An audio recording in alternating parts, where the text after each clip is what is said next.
This is how to fix a Nintendo Switch that won't connect to the TV. My first recommendation for you guys is to make sure that you are plugging your cables correctly and you are using the official cables provided by Nintendo. If you are using third-party cables for the power supply or HDMI, there is a slight chance that your Switch isn't connecting to the TV because of that. So open this case right here, and on the AC adapter, plug the Type-C cable provided by Nintendo. Make sure it is correctly fitted in, and then also the HDMI cable provided by Nintendo on the HDMI port over here.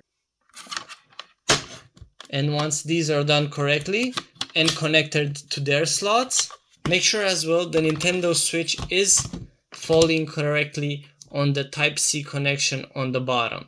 Usually, in a lot of cases, you won't see the Switch connecting to the TV because it is not placed correctly in the dock.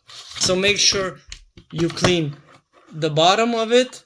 You can even blow the Type-C connection and then assure that this is fitted in nice and steady and it doesn't wobble or move to the sides.